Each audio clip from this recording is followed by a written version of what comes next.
Daniel Rivers had always thought his wife, Evelyn, was simply proud of her little empire of boutiques. She owned 3 across town, one for high-end fashion, one for casual wear, and another specializing in bridal gowns. People praised her for her taste, her charm, and her iron determination. What few knew was how deeply she controlled every corner of her world, including Daniel's. That morning, Daniel had asked again if he could get a haircut. His thick, uneven hair was starting to fall in his eyes, and he hated the messy look. Evelyn, seated at the breakfast table in her silk robe, sipped her tea without even looking up. "Why bother?" she said lightly. "You don't go anywhere important. Besides, I like it long." He clenched his fork tighter but said nothing. Evelyn always had a reason, always had the last word.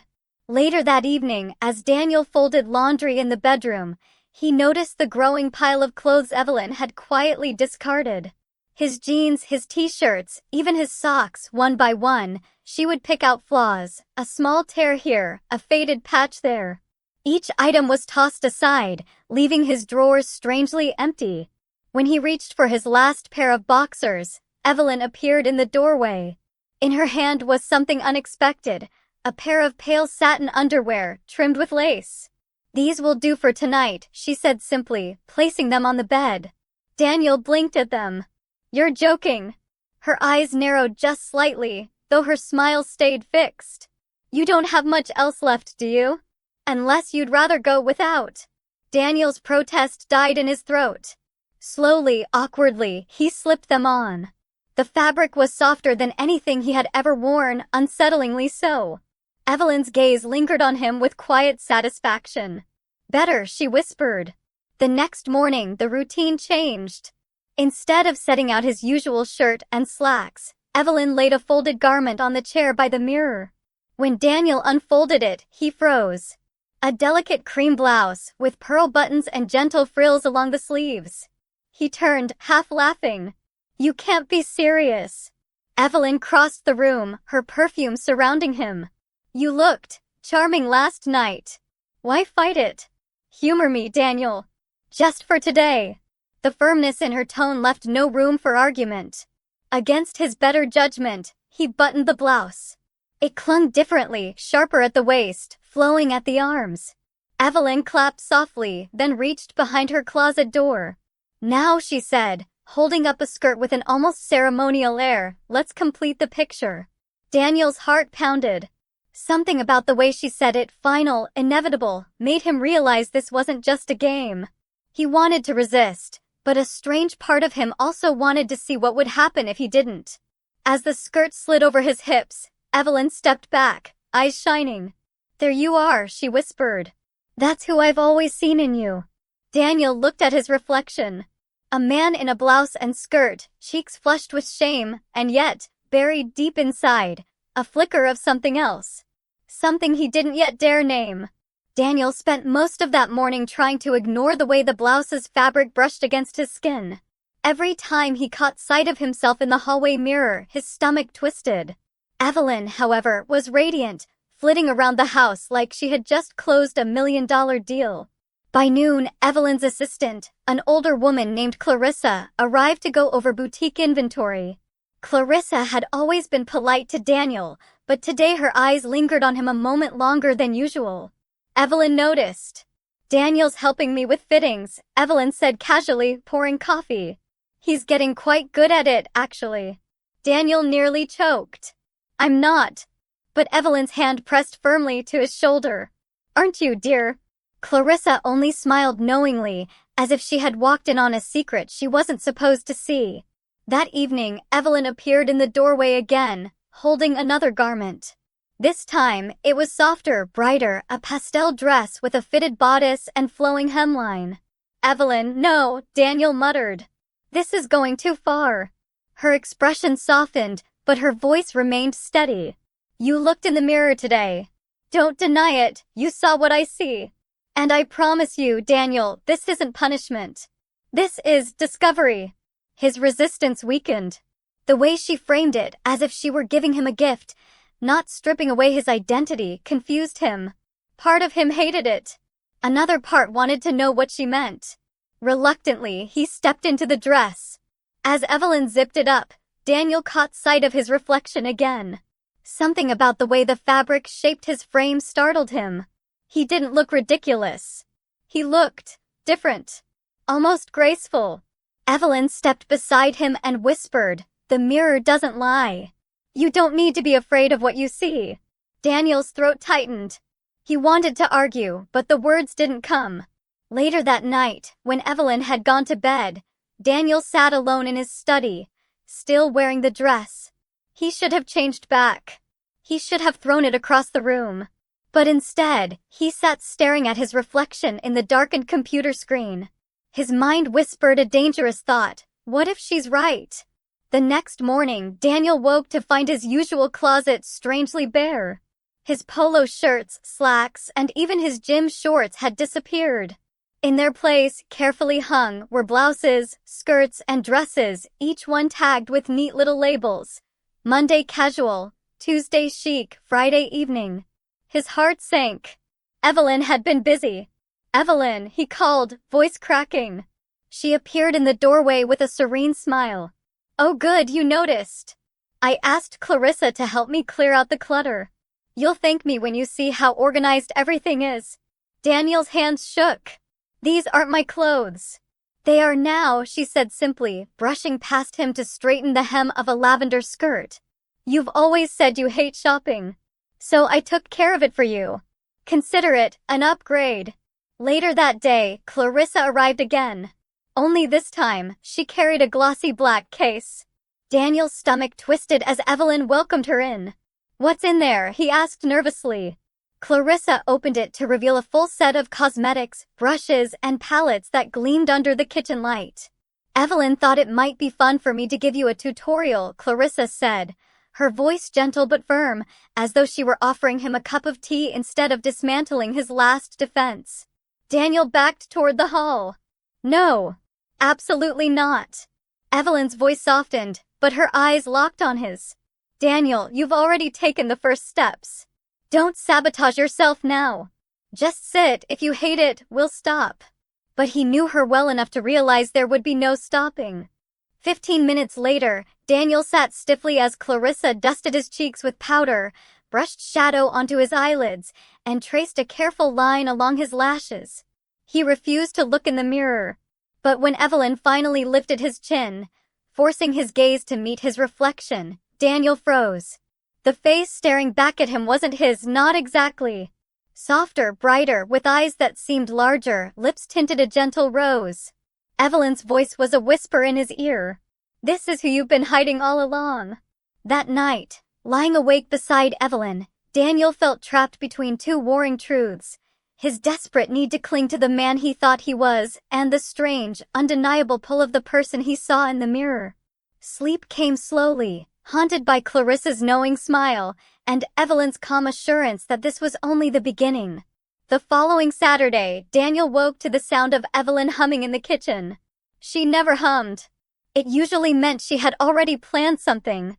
When he stumbled in, still half asleep, a neatly folded outfit sat on the counter. Not pajamas, not his usual sweats, an airy floral sundress, paired with a small purse and matching flats. His stomach dropped. "No, not today." Evelyn glanced up from her coffee. "Oh, darling, today especially. We're meeting Clarissa downtown. There's a new cafe I've been dying to try." Daniel's pulse spiked. "I'm not going out like this.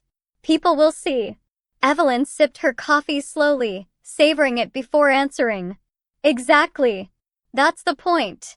For 20 minutes he argued, pleaded, even. But Evelyn was immovable. By the time she left the room, Daniel found himself staring at the sundress, his own reflection caught in the kettle's shine. The longer he hesitated, the heavier the silence grew, until his own resistance felt like a child's tantrum. With trembling hands, he slipped the dress over his head. When Evelyn returned, she clapped once, delighted. "Perfect. Now, just a touch of makeup to complete the look." Daniel muttered, "I hate you for this."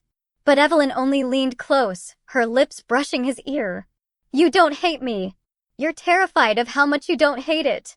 The cafe buzzed with chatter as Evelyn and Clarissa led Daniel through the door. He wanted to vanish, to melt into the tiles. Every glance felt like a spotlight, every laugh like it was aimed at him. Clarissa, however, acted as though nothing were unusual. She ordered pastries, chatted with the barista, and slid a latte across the table toward Daniel. "Smile," she whispered, "no one is judging you as harshly as you are." But when Daniel caught his reflection in the cafe's front window, hair neatly brushed, lips tinted, the dress flowing lightly around his knees, he felt his chest tighten. Because for one fleeting moment, he didn't see a man pretending. He saw someone else entirely. As they left, Evelyn looped her arm through his and murmured, "See? The world didn't end. In fact, I think it just started noticing you." Daniel said nothing, but his silence wasn't just fear anymore. It was confusion. A dangerous, simmering curiosity he didn't dare admit, not even to himself. The following week, Evelyn seemed satisfied with her triumph at the cafe. She left Daniel alone more than usual, buried in meetings and boutique fittings. Daniel thought he'd be relieved, but instead, the silence gnawed at him. Every time he passed the wardrobe Evelyn had filled, his fingers itched. He told himself he hated what she'd done. He told himself he was angry. And yet, at night, when the house was still, he found his hand sliding along the fabric of those dresses as though they were forbidden treasures. One evening, when Evelyn was out late, Daniel finally gave in. He chose the simplest piece, a soft blue blouse with delicate buttons. He slipped it on, his breath quickening as the silky fabric kissed his skin. No one was watching. No Evelyn, no Clarissa. Just him and the mirror. And in that mirror, for the first time, he didn't scowl. He didn't shake with shame. He just looked. And the reflection looked back, calmer, almost relieved. The next morning, Daniel woke early. Evelyn was still asleep, her phone buzzing faintly with notifications. He tiptoed into the wardrobe and picked out a pale skirt, pairing it with the same blouse. His heart hammered as he returned to the mirror. This time, he tried something bold. He brushed his hair forward, shaping it awkwardly into a softer frame. It wasn't perfect, but it was enough. Enough to make him whisper aloud, "Who are you?" But the answer, whispered back from somewhere deep inside, unsettled him more. "Who do you want to be?" Later that day, Clarissa stopped by unannounced. Daniel scrambled to change, nearly ripping the blouse in the process. But when she stepped into the kitchen, her sharp eyes caught something on the counter. The pale skirt, hastily tossed aside. She said nothing at first. She simply poured herself a cup of tea, then glanced at him with that same knowing smile. "Evelyn didn't dress you today, did she?" Clarissa asked softly. Daniel froze. "I thought so," she continued. "That shade of blue suits you better than anything Evelyn's picked. You chose it, didn't you?" He stammered, I don't know what you mean." But Clarissa's eyes sparkled. "Of course you do. And that's good. Because if you don't start deciding for yourself, Evelyn will decide everything. And trust me, she already has plans you're not ready for." Daniel's chest tightened. For the first time, someone had said aloud what he had been too afraid to admit. There was a choice to be made. His choice. But before he could answer, Clarissa's phone buzzed. She glanced at the screen, then back at him. "She doesn't have to know about this little moment," she said smoothly. "Not yet."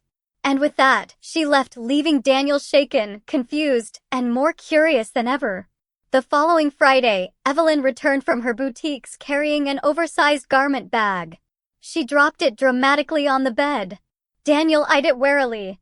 "What's in there?" Her smile was too wide, too rehearsed. "A surprise.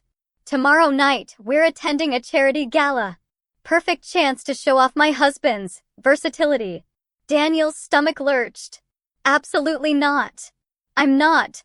She unzipped the bag before he could finish.